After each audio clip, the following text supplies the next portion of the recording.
আজকে আপনারা শুনবেন রবি ঠাকুরের লেখা ছোট গল্প ছুটি। বালক দিগের সর্দার ফটিক চক্রবর্তীর মাথায় চট করিয়া একটা নতুন ভাব উদয় হইল।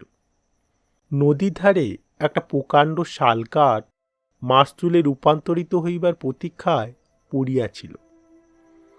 স্থির হইল সেটা সকলে মিলিয়া গড়াইয়া লইয়া যাই। যে ব্যক্তির কাঠ আবশ্যককালে তাহার যে কতখানি বিস্ময়, বিরক্তি এবং অসুবিধা বোধ হইবে তাহাই উপলব্ধি করিয়া বালকেরা এ প্রস্তাবে সম্পূর্ণ অনুমোদন করিল। কোমর বাঁধিয়া সকলেই যখন মনোযোগের সহিত কার্যে প্রবৃত্ত হইবার উপক্রম করিতেছে, এমন সময়ে ফটিকের কনিষ্ঠ মাখনলাল গম্ভীরভাবে সেই গুঁড়ির উপরে গিয়া বসিল। ছেলেরা তাহার এইরূপ উদার ঔদাসীন্য দেখিয়া কিছু বিমর্ষ হইয়া গেল। একজন আসিয়া ভয়ে ভয়ে তাহাকে একটু আধটু ঠেলিল, কিন্তু সে তাহাতে কিছুমাত্র বিচলিত হইল না। এই অকাল তত্ত্বজ্ঞানী মানব সকল প্রকার ক্রীড়ার অসারতা সম্বন্ধে নীরবে চিন্তা করিতে লাগিল। ফটিক আসিয়া আস্ফালন করিয়া কহিল, দেখ মার খাবি, এই বেলা ওঠ।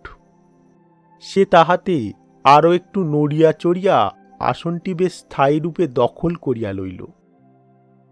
এরূপ স্থলে সাধারণের নিকট রাজসম্মান রক্ষা করিতে হইলে অবাধ্য ভ্রাতার গণ্ডদেশে অনতিবিলম্বে এক চর কষাইয়া দেওয়া ফটিকের কর্তব্য ছিল।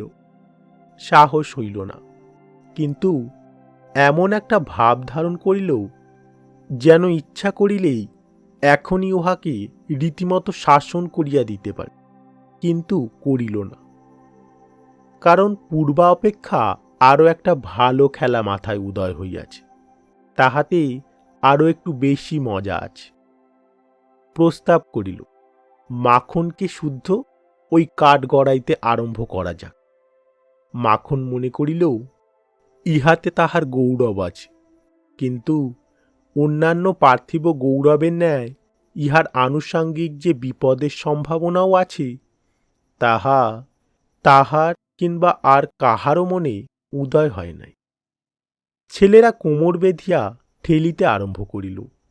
মারো ঠেলা হেইয়ো, সাবাস জোয়ান হেইয়ো। গুঁড়ি এক পাক ঘুরতে না ঘুরতেই মাখন তাহার গাম্ভীর্য, গৌরব এবং তত্ত্বজ্ঞান সমেত ভূমিসাৎ হইয়া গেল। খেলার আরম্ভেই এরূপ আশাতীত ফল লাভ করিয়া অন্যান্য বালকেরা বিশেষ হৃষ্ট হইয়া উঠিল, কিন্তু ফটিক কিছু শস্যব্যস্ত হইল। মাখন তৎক্ষণাৎ ভূমিশয্যা ছাড়িয়া ফটিকের উপরে গিয়া পড়িল, একেবারে অন্ধভাবে মারিতে লাগিল। তাহার নাকে মুখে আঁচড় কাটিয়া কাঁদিতে কাঁদিতে গৃহাভিমুখে গমন করিল। খেলা ভাঙিয়া গেল। ফটিক গোটা কত কাশ উৎপাটন করিয়া লইয়া একটা অর্ধনিমগ্ন নৌকার গলুইয়ের উপরে চড়িয়া বসিয়া চুপচাপ করিয়া কাশের গোড়া চিবাইতে লাগিল। এমন সময় একটা বিদেশি নৌকা ঘাটে আসিয়া লাগিল। একটি অর্ধবয়সী ভদ্রলোক কাঁচা গোঁফ এবং পাকা চুল লইয়া বাহির হইয়া আসিলেন। বালককে জিজ্ঞাসা করিলেন, চক্রবর্তীদের বাড়ি কোথায়? বালক ডাঁটা চিবাইতে চিবাইতে কহিল, ওই হোথা। কিন্তু কোন দিক যে নির্দেশ করিল কাহারও বুঝিবার সাধ্য রহিল না। ভদ্রলোকটি আবার জিজ্ঞাসা করিলেন, কোথা? সে বলল, জানি নে, বলিয়া পূর্ববৎ তৃণমূল হইতে রসগ্রহণে প্রবৃত্ত হইল। বাবুটি তখন অন্য লোকের সাহায্য অবলম্বন করিয়া চক্রবর্তীদের গৃহের সন্ধানে চলিলেন। অবিলম্বে বাঘা বাগ দিয়ে আসিয়া কহিল, ফটিক দাদা, মা ডাকছে। ফটিক কহিল, যাব না। বাঘা তাহাকে বলপূর্বক আর কোলা করিয়া তুলিয়া লইয়া গেল। ফটিক নিষ্ফল আক্রোশে হাত ছুড়িতে লাগিল। ফটিককে দেখিবা মাত্র তাহার মা অগ্নিমূর্তি হইয়া কহিলেন, তুই আবার মাখনকে মেরেছিস? ফটিক কহিল, না, মারিনি। ফের মিথ্যে কথা বলছিস? কখনো মারিনি, মাখনকে জিজ্ঞাসা করো। মাখনকে প্রশ্ন করাতে মাখন আপনার পূর্ব নালিশের সমর্থন করিয়া বলিল, হ্যাঁ মেরেছে। তখন আর ফটিকের সহ্য হইল না। দ্রুত গিয়া মাখনকে এক সশব্দ চর কষাইয়া দিয়া কহিল, ফের মিথ্যে কথা। মা মাখনের পক্ষ লইয়া ফটিককে সবেগে নাড়া দিয়া তাহার পৃষ্ঠে ২-৩টা প্রবল চাপেটাঘাত করিলেন। ফটিক মাকে ঠেলিয়া দিল। মা চিৎকার করিয়া কহিলেন, হ্যাঁ, তুই আমার গায়ে হাত তুলিস?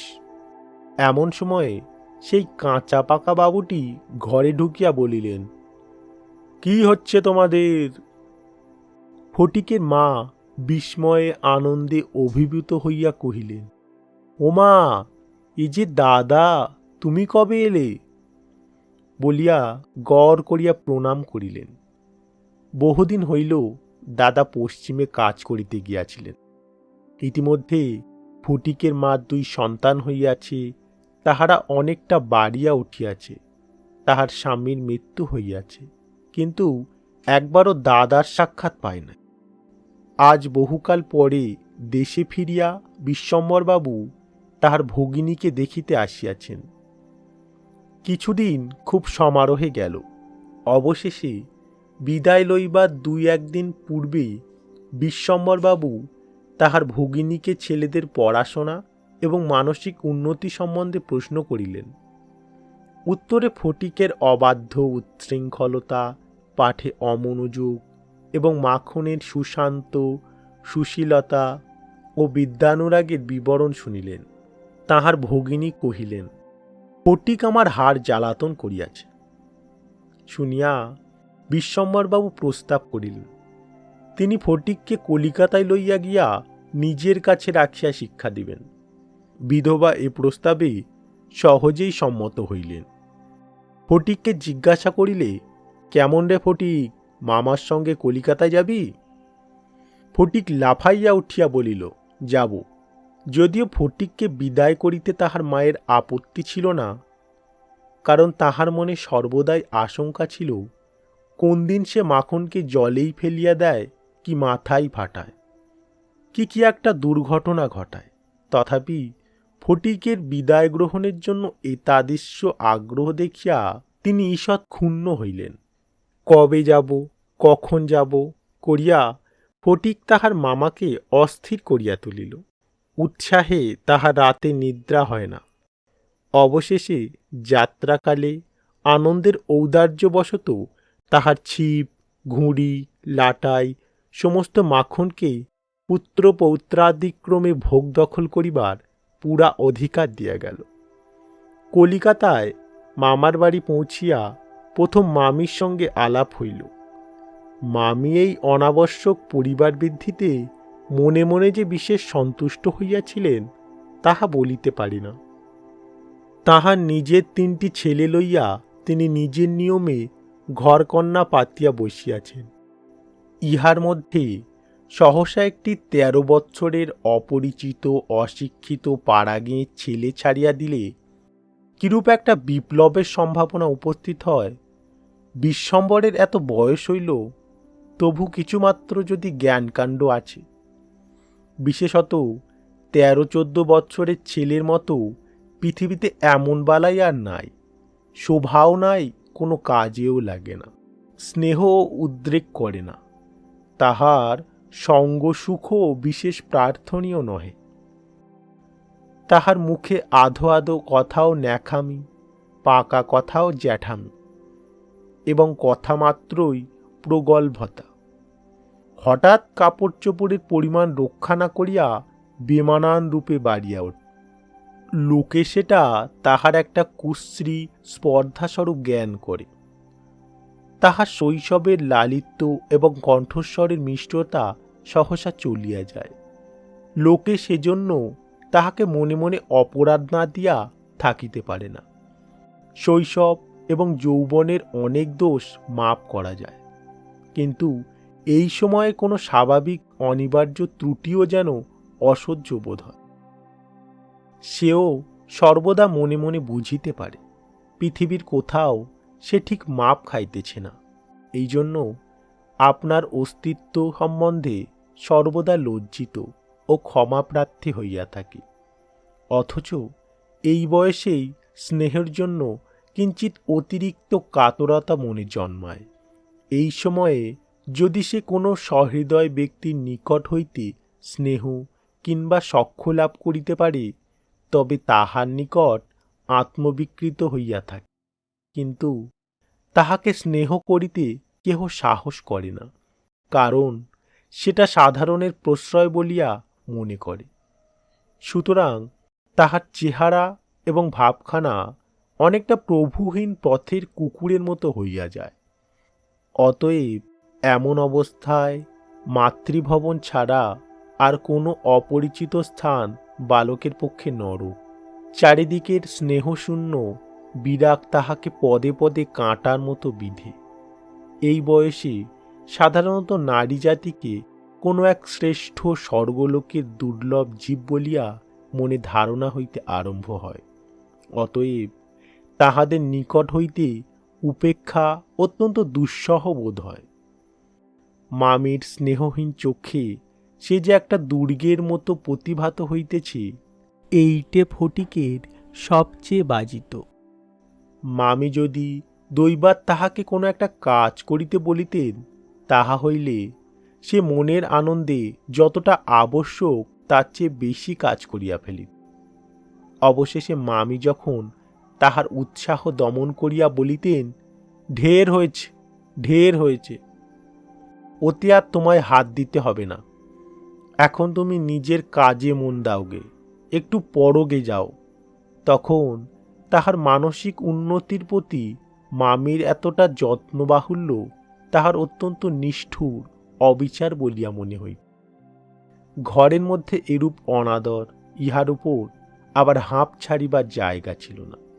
দেওয়ালের মধ্যে আটকা পড়িয়া কেবল তাহার সেই গ্রামের কথা মনে পড়িত। প্রকাণ্ড একটা ধাউস ঘুড়ি লইয়া বোঁ বোঁ শব্দে উড়িয়া বেড়াইবার সেই মাঠ, তাই রে নাই রে নাই রে না করিয়া উচ্চৈস্বরে স্বরচিত রাগিনী আলাপ করিয়া অকর্মণ্যভাবে ঘুরিয়া বেড়াইবার সেই নদীটি, দিনের মধ্যে যখন তখন ঝাঁপ দিয়া পড়িয়া সাঁতার কাটিবার সেই সংকীর্ণ স্রোতস্বিনী, সেই সব দলবল, উপদ্রব, স্বাধীনতা এবং সর্বোপরি সেই অত্যাচারিণী অবিচারিণী মা অহর্নিশি তাহার নিরুপায় চিত্তকে আকর্ষণ করিত। জন্তুর মতো এক প্রকার অবুঝ ভালোবাসা, কেবল একটা কাছে যাইবার অন্ধ ইচ্ছা, কেবল একটা না দেখিয়া অব্যক্ত ব্যাকুলতা। গোধূলির সময়ে মাতৃহীন বৎসর মতো কেবল একটা আন্তরিক মা মা ক্রন্দন সেই লজ্জিত, শঙ্কিত, শীর্ণ, দীর্ঘ অসুন্দর বালকের অন্তরে কেবল আলোড়িত হইত। স্কুলে এত বড় নির্বোধ এবং অমনোযোগী বালক আর ছিল না। একটা কথা জিজ্ঞাসা করিলে সে হাঁ করিয়া চাহিয়া থাকে। মাস্টার যখন মার আরম্ভ করিত, তখন ভার ক্লান্ত গর্ধবের মতো নীরবে সহ্য করিত। ছেলেদের যখন খেলিবার ছুটি হইত, তখন জানালার কাছে দাঁড়াইয়া দূরের বাড়িগুলার ছাদ নিরীক্ষণ করিত। যখন সেই দ্বিপ্রহর রৌদ্রে কোনো একটা ছাদে দুটি একটি ছেলে মেয়ে কিছু একটা খেলার ছলে ক্ষণিকের জন্য দেখা দিয়া যাইত, তখন তাহার চিত্ত অধীর হইয়া উঠিত। একদিন অনেক প্রতিজ্ঞা করিয়া অনেক সাহসী মামাকে জিজ্ঞাসা করিয়াছিল, মামা, মার কাছে কবে যাব? মামা বলিয়াছিলেন, স্কুলে ছুটি হোক, কার্তিক মাসে পুজোর ছুটি, সে এখন ঢের দেরি। একদিন ফটিক তাহার স্কুলের বই হারাইয়া ফেলিল। একে তো সহজে পড়া তৈরি হয় না, তাহার পর বই হারাইয়া একেবারে নাচার হইয়া পড়িল। মাস্টার প্রতিদিন তাহাকে অত্যন্ত মারধর অপমান করিতে আরম্ভ করিল। স্কুলে তাহার এমন অবস্থা হইল যে তাহার মামাতো ভাইরা তাহার সহিত সম্বন্ধ স্বীকার করিতে লজ্জা বোধ করিত। ইহার কোনো অপমানে তাহারা অন্যান্য বালকের চেয়েও যেন বলপূর্বক বেশি করিয়া আমোদ প্রকাশ করিত। অসহ্য বোধ হওয়াতে একদিন ফটিক তাহার মামির কাছে অত্যন্ত অপরাধীর মতো গিয়া কহিল, বই হারিয়ে ফেলেছি। বেশ করেছ, আমি তো আর তোমাকে মাসের মধ্যে 5 বার করে বই কিনে দিতে পারি নে। ফটিক আর কিছু না বলিয়া চলিয়া আসিল। সে যে পরের পয়সা নষ্ট করিতেছে এই মনে করিয়া তাহার মায়ের উপর অত্যন্ত অভিমান উপস্থিত হইল। নিজের হীনতা এবং দৈন্য তাহাকে মাটির সঙ্গে মিশাইয়া ফেলিল। স্কুল হইতে ফিরিয়া সেই রাতে তাহার মাথা ব্যথা করিতে লাগিল এবং গা শিরশির করিয়া আসিল। বুঝিতে পারিল তাহার জ্বর আসিতেছে। বুঝিতে পারিল ব্যাম বাঁধাইলে তাহার মামির প্রতি অত্যন্ত অনর্থক উপদ্রব করা হইবে। মামি এই ব্যামোটাকে যে কিরূপ একটা অকারণ অনাবশ্যক জ্বালাতনের স্বরূপ দেখিবে তাহা যে স্পষ্ট উপলব্ধি করিতে পারিল। রোগের সময় এই অকর্মণ্য অদ্ভুত নির্বোধ বালক পৃথিবীতে নিজের মা ছাড়া আর কাহারও কাছে সেবা পাইতে পারে এরূপ প্রত্যাশা করিতে তাহার লজ্জাবোধ হইতে লাগিল। পরদিন প্রাতকালে ফটিককে আর দেখা গেল না। চতুর্দিকে প্রতিবেশীর ঘরে খোঁজ করিয়া তাহার কোনো সন্ধান পাওয়া গেল না। সেদিন আবার রাত্রি হইতে মুষলধারে শ্রাবণের বৃষ্টি পড়িতেছে, সুতরাং তাহার খোঁজ করিতে লোকজনকে অনর্থক অনেক ভিজিতে হইল। অবশেষে কোথাও না পাইয়া বিশ্বম্বরবাবু পুলিশে খবর দিলেন। সমস্ত দিনের পর সন্ধ্যার সময় একটা গাড়ি আসিয়া বিশ্বম্বরবাবুর বাড়ির সম্মুখে দাঁড়াইল। তখনও ঝুপঝুপ করিয়া অবিরাম বৃষ্টি পড়িতেছে। রাস্তায় 1 হাঁটু জল দাঁড়াইয়া গিয়াছে। 2 জন পুলিশের লোক গাড়ি হইতে ফটিককে ধরাধরি করিয়া নামাইয়া বিশ্বম্বরবাবুর নিকট উপস্থিত করিল। তাহার আপাদমস্তক ভিজা, সর্বাঙ্গে কাদা, মুখ চক্ষু লোহিত বর্ণ, থরথর করিয়া কাঁপিতেছে। বিশ্বম্বরবাবু প্রায় কোলে করিয়া তাহাকে অন্তঃপুরে লইয়া গেলেন। মামি তাহাকে দেখিয়া বলিয়া উঠলেন, কেন বাপু, পরের ছেলেকে নিয়ে কেন এ কর্মভোগ? দাও, ওকে বাড়ি পাঠিয়ে দাও। বাস্তবিক সমস্ত দিন দুশ্চিন্তায় তাহার ভালোরূপ আহারাদি হয় নাই এবং নিজের ছেলেদের সহিত না হোক অনেক খিটমিট করিয়াছেন। ফটিক কাঁদিয়া উঠিয়া কহিল, আমি মার কাছে যাচ্ছিলুম, আমাকে ফিরিয়ে এনেছে। বালকের জ্বর অত্যন্ত বাড়িয়া উঠিল। সমস্ত রাত্রি প্রলাপ বকিতে লাগিল। বিশ্বম্বরবাবু চিকিৎসক লইয়া আসিলেন। ফটিক তাহার রক্তবর্ণ চক্ষু একবার উন্মিলিত করিয়া কড়িকাঠের দিকে হতবুদ্ধিভাবে তাকাইয়া কহিল, মামা, আমার ছুটি হয়েছে কি? বিশ্বম্বরবাবু রুমালে চোখ মুছিয়া সস্নেহে ফটিকের শীর্ণ তপ্ত হাতখানি হাতের উপর তুলিয়া লইয়া তাহার কাছে আসিয়া বসিলেন। ফটিক আবার বিড়বিড় করিয়া বকিতে লাগিল। বলিল, মা, আমাকে মারিস নে মা, সত্যি বলছি, আমি কোনো দোষ করিনি। পরদিন দিনের বেলা কিছুক্ষণের জন্য সচেতন হইয়া ফটিক কাহার প্রত্যাশায় ফ্যাল ফ্যাল করিয়া ঘরের চারিদিকে চাহিল। নিরাশ হইয়া আবার নীরবে দেওয়ালের দিকে মুখ করিয়া পাশ ফিরিয়া শুইল।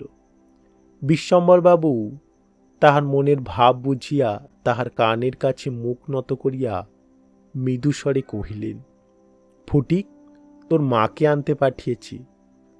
তাহার পরদিনও কাটিয়া গেল। ডাক্তার চিন্তিত, বিমর্ষ মুখে জানাইলেন, অবস্থা বড়ই খারাপ। বিশ্বম্বরবাবু স্তিমিত প্রদীপে রোগশয্যায় বসিয়া প্রতি মুহূর্তেই ফটিকের মাতার জন্য প্রতীক্ষা করিতে লাগিলেন। ফটিক খালাসিদের মতো সুর করিয়া করিয়া বলিতে লাগিল, এক বাঁও মেলে না, দো বাঁও মেলে এ এ না। কলিকাতায় আসিবার সময় কতকটা রাস্তা স্টিমারে আসিতে হইয়াছিল। খালাসিরা কাছি ফেলিয়া সুর করিয়া জল মাপিত। ফটিক প্রলাপে তাহাদেরই অনুকরণে করুণ স্বরে জল মাপিতেছে এবং যে অকুল সমুদ্রে যাত্রা করিতেছে, বালক রাশি ফেলিয়া কোথাও তাহার তল পাইতেছে না। এমন সময়ে ফটিকের মাতা ঝড়ের মতো ঘরে প্রবেশ করিয়াই উচ্চ কলরবে শোক করিতে লাগিলেন। বিশ্বম্বরবাবু বহু কষ্টে তাহার শোকোচ্ছ্বাস নিবৃত্তি করিলে তিনি শয্যার উপর আছাড় খাইয়া পড়িয়া উচ্চৈস্বরে ডাকিলেন, ফটিক, সোনা, সোনার মানিক আমার। ফটিক যেন অতি সহজেই তাহার কথার উত্তর দিয়া কহিল, হ্যাঁ। মা আবার ডাকিলেন, ওরে ফটিক বাপধন রে। ফটিক আস্তে আস্তে পাশ ফিরিয়া কাহাকেও লক্ষ্য না করিয়া মৃদু স্বরে কহিল, মা, এখন আমার ছুটি হয়েছে মা, এখন আমি বাড়ি যাচ্ছি।